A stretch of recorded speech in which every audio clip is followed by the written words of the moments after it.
News, politics, and special guests with a Texas twist. That's the goal of the Luke Macias Show. Our nation and state are at a crossroads, and if you're not informed, you're not equipped to make the change that our community needs. Join the conversation and join the cause for liberty today. Guys, our sponsor for today's show is Patriot Academy, patriotacademy.com. You have heard me talk about this organization, but this truly is, for many students, a life-altering event. I cannot tell you how many 16, 17, 18, 20, 25-year-olds that have gone to this leadership program and come out with an entirely new direction for their life. You can go to patriotacademy.com to find out where they do these events, but essentially they take these students and they go through a week of being a legislator. They actually debate in the Texas House of Representatives, in the Delaware House of Representatives, Idaho House of Representatives. It's an incredible experience. I have been involved with them. I believe in what they do. In fact, if you contact them and tell them that you heard about them through the Luke Macias Show, I will contribute toward your fee of actually attending. If you know a student that needs to go, that needs direction for their life, they're going to have an opportunity to learn about worldview, about free market economics, about the values that hold society together, and they're going to have an opportunity to be equipped to be a part of making the change that our community, our state, our nation need. So patriotacademy.com. We're grateful for their willingness to sponsor this podcast, and we also want to encourage each and every one of you to check them out. Please do so today. Welcome to episode 24 of the Luke Macias Show. I am joined, and I have missed Mr. Raz Schaefer. He has been, gallivanting all around and traveling and family commitments, and his brother got married, so he was not able to make the last episode or two. But Raz, how are you doing? I am well, brother. Blessed beyond measure and glad to be back. How was your July 4th? Man, it was great. I smoked a brisket that turned out phenomenal. Got to spend a lot of family time. I got my American flag onesie on and took my son and dog on a big, long walk. We had our own little Motley Crue parade. It was great. Had a wonderful time. How about yourself? That is everything except for the onesie was basically my July 4th week. No, it was a great time. You know, my sister, younger sister, got married on Saturday, and so July 4th was spent with family, and then Friday was all the wedding prep, and then Saturday is the wedding, and now we're here on Monday. So it's been a real blessing. But we got to go out to Bernie, that has a beautiful park, and actually spend some time with a bunch of friends and family who were in for out of town from the wedding on my wife's side, and so it was actually a blast. On the what do you use as a smoker? You know, I actually got a green egg a while back. Got it in trade for helping some folks move. So I'm loving that thing. I can't say that I would, at this point in my life, I'd spend the money to buy one, but man, it's awesome. I have that Traeger grill that nice. Representative Kyle Biederman gave me for my wedding, and he was very generous to do so. And it's a pretty phenomenal setup. I'm having some issues with the it won't automatically light anymore, and so I have to manually light the wood chips underneath to get it going. But once it gets going, it's awesome, and I need to put in an hour or two to fix it. And when I do, before the summer's out, I'm planning on smoking some good pork ribs and doing a couple different briskets. So I will have to send you some pictures once we get around to that. Let me know when you're doing that, and I'll schedule a trip to Austin.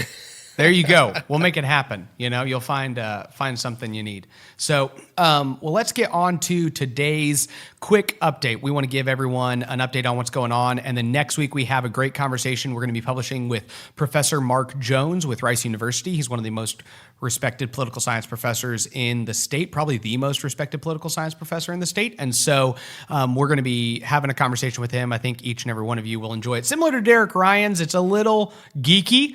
So for those of you who are politicos in Texas, you'll enjoy it. But let's get to just a quick update on what's going on our state level. And then Raz, you give us just an update on one or two things.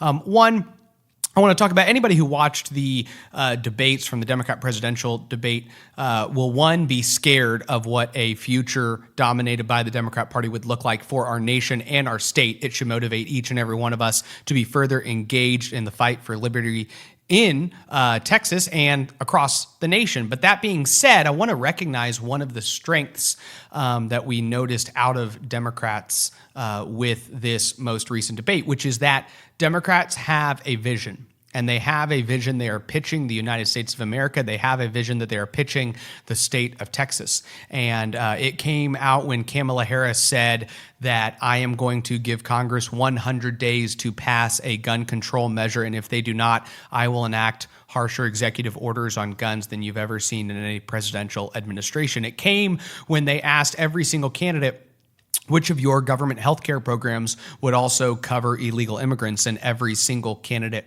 raised their hands. It happened when they began to discuss how much student loan debt to just pay off and automatically forgive, how much bad financial decisions should be further incentivized through the government just taking away personal responsibility in that area. And you had a group saying, well, we want to cover everybody's. And then another group saying, well, we don't want to cover everybody's. If you're upper middle class or upper class, we don't want to cover your student loans, but everybody else's student loans, we want to just pay off carte blanche. And so they have a vision for the nation and the state that they are pitching to the United States of America. And when I look around the state of Texas, one of the biggest concerns that I have, and I know a lot of other strategists have, a lot of activists have, a lot of donor class has, a lot of even elected officials who I've talked to have the same concern that they're recognizing, which is that Republicans in this state do not have an agenda and an idea set that they are also turning around and pitching. You know, what we mostly see right now from the leaders in Texas is a message of we're pretty awesome and we've done awesome stuff. A message that if Democrats take over, it's going to be socialism and you should be scared and come vote for us as a result of it. And then also a message that 2020 is very important because in 2021 we get to redistrict and therefore we can try to keep power within the Republican Party for the next 10 years.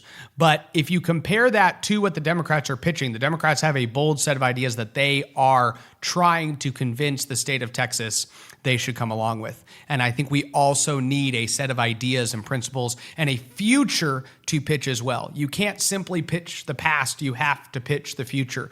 And it's important for the Republican Party, it's important for elected officials throughout the party in the state of Texas to come back and pitch, this is what our solutions would look like that will increase your opportunity, increase your prosperity, and empower you to make your life better.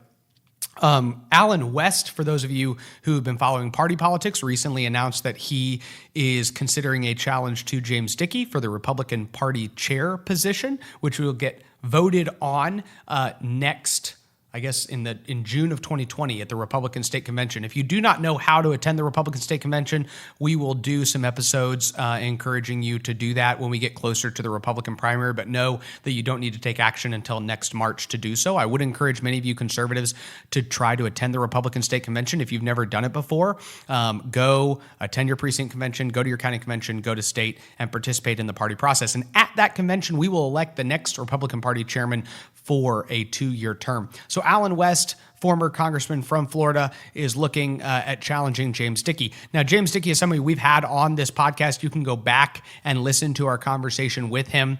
Andrew, what episode is that? You want to look that up? Tell me what the James Dickey podcast is while Andrew's looking that up. But I want you to understand that there are some people who are a little concerned because the party who started out the session with a much more conservative message has become a little bit more on defense with just the defense of whether or not the session was good or not. And the party's position, more speaking positively about the session, I think has caused some people to be a little just disenfranchised with the party in general. But even those people that I've seen have largely online communicated that they don't feel like electing a Florida congressman to be the next Texas GOP chairman. I think that James Dickey has a lot of support rallying around him, and justifiably so. It will be very interesting to see where the chairman's race goes. If you want to go back to episode 3 of the Luke Macias Show, our 3rd episode was with Chairman Dickey. You can listen to his story, his background, what got him involved in the party, and all of that. But Alan West announced that he's looking at running against Chairman Dickey. I want to make y'all all aware of that. And the last thing I want to do is talk to you about how you can potentially find a more conservative alternative if you feel like you are somewhere in Texas that is represented by either a Democrat or a Republican that's not reflective of your values. I want to give you all just a couple quick little tips because many people don't realize that some of the strongest, most conservative legislators in this state ran for office because somebody else who was just a little more educated about the process came to them and told them they should consider running. Many of my clients weren't even that connected, if not completely unconnected from Texas politics. When a local businessman who knew them or somebody at their church went to them, or somebody who had known them for a long period of time in the community just said, hey, I've talked to you before. I know you've got conservative values. I know you're somebody who is scared about the direction of our state and nation. And I don't know if you know this, but our current state representative, be they a Democrat or a Republican, is not reflecting our values, is not voting the way I think you would vote or I would vote or anybody else would vote. And I don't know if you've ever thought about it, but I think you should consider running for state representative. I think you should consider running for county commissioner. I think you should consider running for mayor. I think you should consider running for Congress.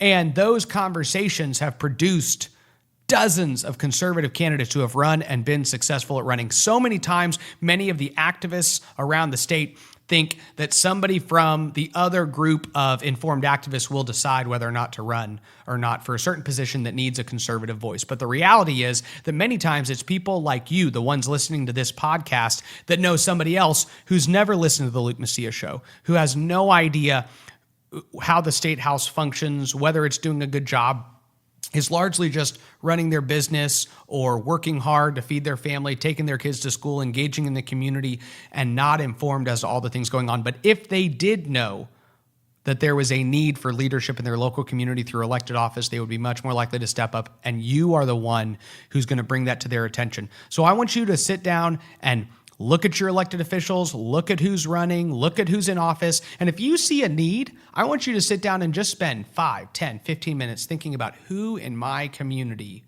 would be a better representative, would be somebody who would more accurately represent my values. And I want you to call them and just say, hey, I know might come out of the blue, have no idea what's going on with your life, but I'd like to talk to you, whether you're a pastor or a business owner or a lawyer, an attorney, somebody retired from the military and looking at how to engage in the community. Say, hey, I really think you should be aware that we could really use a stronger state representative, a stronger county commissioner, a stronger mayor, somebody to engage for us in our community. Because I think you'd be surprised how many people won't stop, talk to their spouse, have a conversation, and call you back and say, you know what, I'd really like to know more information about that. That is what is produced. Those conversations, those courageous conversations have produced many of the strongest conservatives we have currently in elected office in Texas. I want to encourage each and every one of you to just spend a little bit of time over the next month putting some effort towards seeing if there's somebody in your community who's willing to step up. That is the update I have for Texans today. Raz, what do you have for us? Well, I'll lead off with something you touched on, which is the Democrat debate. I think you're absolutely correct that they are articulating a real vision, what I think is a pretty perverted vision and will lead us to a very dark place. Mm-hmm. But nonetheless, they're actually saying what they want to do with the country, and conservatives, Republicans need to make sure that we're doing the same here in Texas, in our municipalities, and at the federal level. But coming out of that debate, I watched both debates, night 1 and night 2. A lot of crazy stuff got said, and really the Democrats are really playing hard to try to get the next debate because the donor numbers. Right now they had to hit a donor threshold, number of donors, and a polling at least 1% to get into that debate. Well, now for the next debate round, those double. So you got to raise a lot more money from a lot more donors, and you have to have increased your polling support to 2%. And right now, in most of the post-debate polls that I've been seeing, it cuts about half the field out of that next debate. Which is going to make a lot of people pretty angry. It leads to a lot of candidates because this is how he supports them, not a whole lot of people.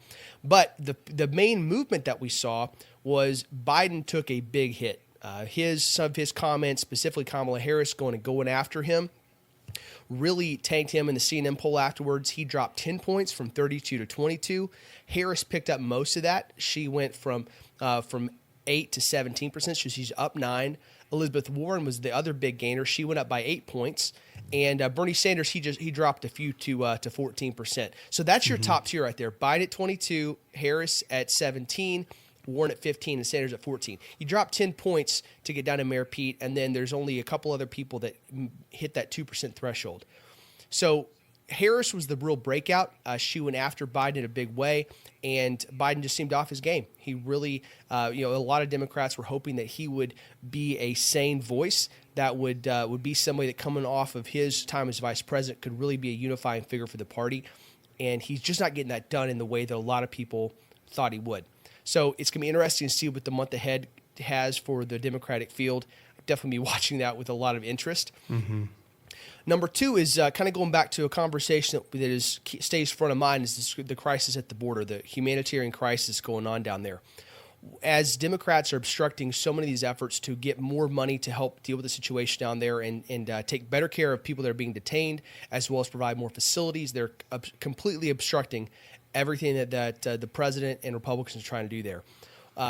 Senator Ted Cruz and Representative Chip Roy have both been pushing in a big way to get the law changed to allow DHS and ICE to be able to take private donations, because there were a lot of people that have been sending donations to DHS and ICE, and they were said, hey, we can't take it. And that's because there's actually a law in the books to make sure that government agencies can't take support or money from private organizations or individuals. The idea is good there. It's that we don't want these organizations, our government agencies, to become dependent or beholden to an individual or foundation or something like that.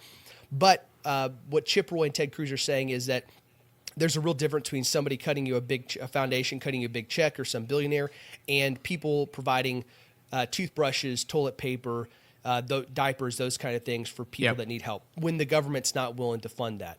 And so they're working to change those things. Chip Roy filed a bill a couple weeks back. Ted Cruz has been pushing to try to see what we can do without having to go fully through the legislative process to help make this faster. But there's some really interesting stuff there, and I think there is a real appetite among Americans to try to help out there, especially given the obstruction the Democrats are pushing there.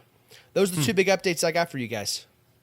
Well, thank you so much for joining me today, Raz, and thank you, listeners, for staying tuned. Please, if you're continuing to get value from these episodes, just subscribe. It'll get our content to you when we release it on Mondays so that you can listen to it easily. If you want to support the show, please consider leaving a review on any of the platforms that you're listening to this on, and just continue to share this show with your friends, many of the people that you know who are conservative-minded people but aren't connected. One of our goals is that even with it, if it's 20 minutes every 2 weeks, that somebody's able to get a little bit of an update. That alone will make you one of the more informed Texans regarding the future of the state of Texas than most of your peers. And so the ability to get more and more people engaged, if you want us to email our episodes to you on a weekly basis, just go to lukemacias.com and put your email in there. Raz, thank you so much for hanging out with me today, giving us a couple quick updates, and I will call you before I smoke my next brisket to get a few grilling tips. You better. Thank you, sir. God bless you. Thank you, everyone. Thank you for listening to the Luke Macias Show.